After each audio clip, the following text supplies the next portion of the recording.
Hey you guys, it's Peter, and welcome to my channel, Peterisms, where I tell stories of my life and just little things that I have learned as I have grown into the person that I am today. Have you ever had those days where you just wake up and you are so tired? I actually got so much sleep last night, and I have just been dragging all day. I woke up and I was like, just sitting there at the edge of the bed, I was kind of like going through my phone, you know? I come downstairs, let the dogs out, done all that kind of stuff. And my husband had gone to brunch with some friends that were in town that he had gone to high school with. So I was kind of like just sitting on the bed. I was like, I have all these things I want to do today, and I am just like drained. I'm just totally drained. I think it's because I read this book last night. I talked about it in my vlog, but it was called Dear Martin. And I think I just feel kind of like emotionally drained from reading that book. But I woke up and I was so tired, and I was like, okay, you're going to take a shower, you're going to do your hair, you're going to get dressed for the day, make yourself feel better. Sometimes, you know, it's interesting because I have received so many cameo requests from people that specifically watch this channel, and they ask me for pep talks. And they'll say like, how do you get through this? Or how do you do that? Or what's recommendations you have for this? You know, sometimes things are just real simple, you know? My best friend, her sponsor used to tell her, like she would call her and she would say, you know, that she was like real stressed out or, you know, something was going on or whatever. And you know, her sponsor would tell her, make a turkey sandwich because of like the tryptophan or whatever it's called in the turkey sandwich, you know? And she would say, and also just having a turkey sandwich and a glass of milk and maybe a little potato salad or something or some potato chips will just calm you down, you know, to have just like a little snack. You know, we did that when we were kids. And we forget these like easy things, you know, that sometimes help us out. And when I am just feeling like completely unmotivated to like take a shower and get ready for the day, do my hair, try to put on something nice like a clean black t-shirt, you know, kind of like makes me feel better for the day. And then I'm ready to go. But even then, like I went and I got my coffee today and stuff, and I am still just kind of like, oh my God, I'm so tired. I don't know, maybe it was just, you know what, the holidays the last couple days. I'm back. You know, hello, how are you? I had a wonderful holiday. Did you? I don't know what it was.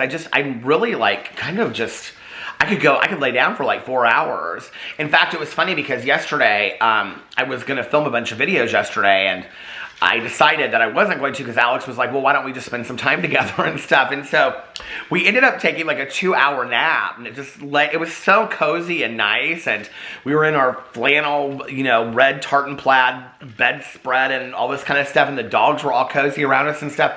I just was so absolutely exhausted. I don't know what is wrong.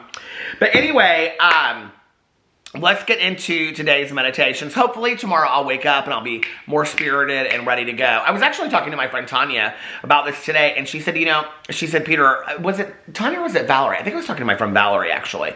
And she said, it was one of them.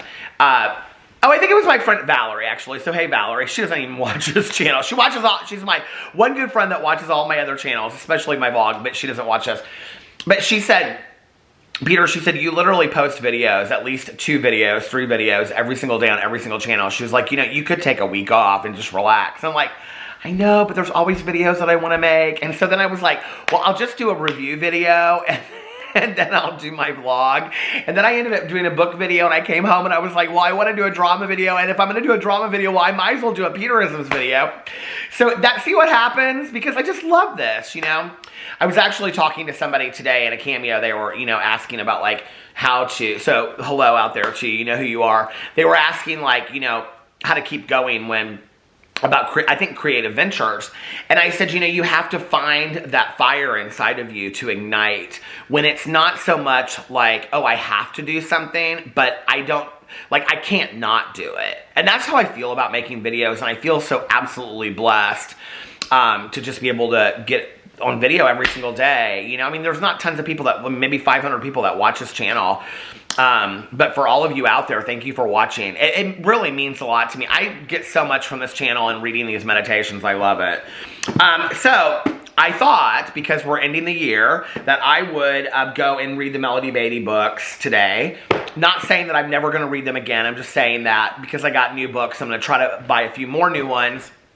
I will probably be retiring the books that I've been reading for a while, just because we've read them for 2 years straight now, you know? All right, let's get into The Language of Letting Go by Melody Beattie. I cannot tell you to how many people this holiday season I have recommended the book Codependent No More. I hope they bought it. I hope it's helping them. Oh my God, there's a long meditation today. This is called Near the Top, December 27th. It's literally like two and a half pages. Okay. This is so funny how it starts after what I just talked about. I know you're tired. I know you feel overwhelmed. You may feel as though this crisis, this problem, this hard time will last forever. It won't. Well, I don't really, so just to go into this, I don't feel overwhelmed or like I have a crisis. I'm just tired today. I don't know why. It won't. You are almost through. You don't just think it has been hard. It has been hard. You have been tested, tried, and retested on what you have learned. Your beliefs and your faith have been tried in fire. You have believed, then doubted, then worked at believing some more. You have had to have faith even when you could not see or imagine what you were asked to believe. Others around you may have tried to convince you not to believe in what you were hoping you could believe. You have had opposition. You have not gotten to this place with total support and joy. You have had to work hard in spite of what was happening around you. Sometimes what motivated you was anger, sometimes fear. Things went wrong. More problems occurred than you anticipated. There were obstacles, frustrations, and annoyances en route. You did not plan on this being the way it would evolve. Much of this has been a surprise. Some of it has not been at all what you desired. Yet, it has been good. I'm so emotional reading this. I don't know why. Part of you, the deepest part that knows truth, has sensed this all along.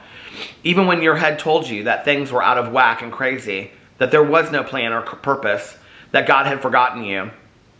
So much has happened, and each incident, the most painful, the most troubling, the most surprising, has a connection. You are beginning to see and sense that. You never dreamt things would happen this way, did you? But they did. Now you are learning the secret. They were meant to happen this way, and this way is good, better than what you expected. You didn't believe it would take this long either, did you? But it did. You have learned patience. You never thought you could have it, but now you know you do. You have been led. Many were the moments you thought you were forgotten, when you were convinced you had been abandoned. Now you know you have been guided. Now things are coming into place. You are almost at the end of this phase, this difficult portion of the journey. The lesson is almost complete. You know the lesson you fought, resisted, and insisted you could not learn. Yes, that one. You have almost mastered it. You have been changed from the inside out. You have been moved to a different level, a higher level, a better level. You have been climbing a mountain. It has not been easy, but mountain climbing is never easy. Now you are near the top. A moment longer and the victory shall be yours. Steady your shoulders, breathe deeply. Move forward in confidence and peace. The time is coming to relish and enjoy all which you have fought for. That time is drawing near, finally. I know you have thought before that the time was drawing near, only to learn that it wasn't. But now, the reward is coming. You know that too. You can feel it.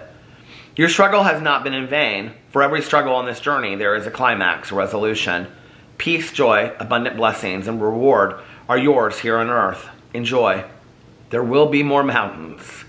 But now you know how to climb them, and you have learned the secret of what is at the top. Today I will accept where I am and continue pushing forward. If I am in the midst of a learning experience, I will allow myself to continue on with the faith that the day of mastery and reward will come. Help me, God, understand that despite my best efforts to live in peaceful serenity, there are times of mountain climbing. Help me stop creating chaos and crisis, and help me meet the challenges that will move me upward and forward. Okay, so this meditation is so powerful for me, especially right now, and I have to tell you kind of a funny story that happened. But it actually meant a lot to me, what was said. So, on Christmas Eve, my cousin Caroline and I decided that we were going to get Chinese food. I talked about it in my vlog, if you watch my vlog. It was kind of an old tradition that my mom and I had done, so Caroline was like, let's get Chinese food, blah, blah, blah, whatever, right? And I said, okay, this will be fun. So, I had said that, because they do all the cooking. They cook everything for Christmas, Thanksgiving, Easter, everything. So I said, let me get the Chinese food. She was like, sure, go ahead. So when we had to order it, they wouldn't deliver it, so we had to go pick it up. And so I said, well, I'll go pick it up. And I said, do you want to come with me, Caroline? She said, sure. So we go. And we get there, and it's just this little Chinese restaurant, and there's like a line all the way out into the parking lot, okay? It took us like 45 minutes in this parking lot. It was it was like 10 degrees outside. It was freezing. I had Caroline wait in the car. I was like, there's no reason for both of us to sit out here.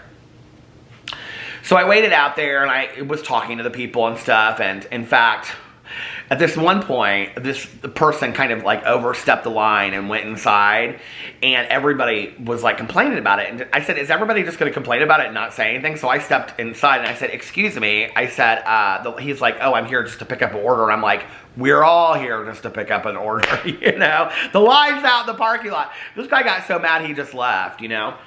And, so anyway, we get the Chinese food and stuff, and we're going back. It was kind of fun to like stand out there with everybody, you know, and just kind of like talk about, oh my God, this is so funny. And everybody was sharing about their Christmas Eves and stuff.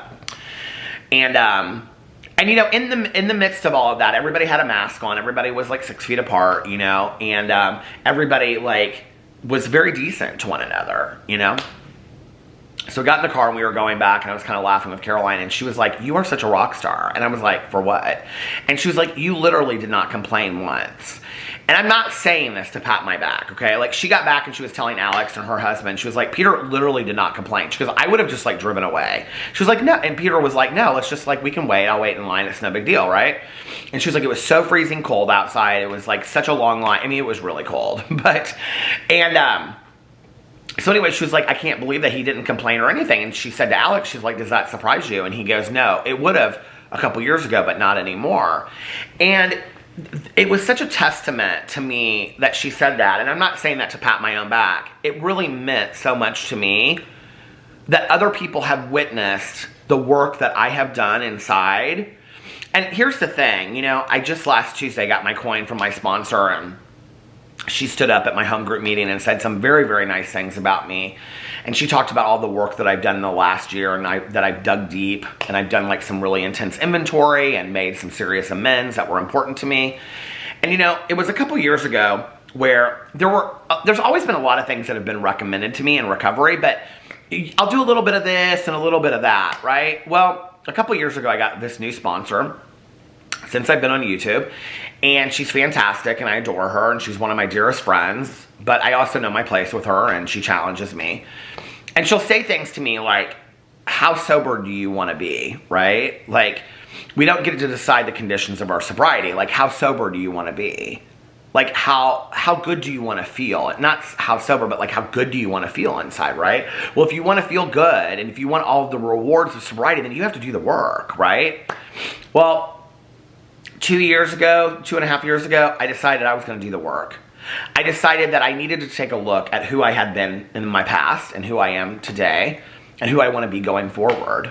And that if I really truly believed that, you know, every morning that we get up is an opportunity for growth and an opportunity for change, then I needed to really believe that. I needed to take a deep dive look at myself, you know, and I did. And she allowed me that opportunity.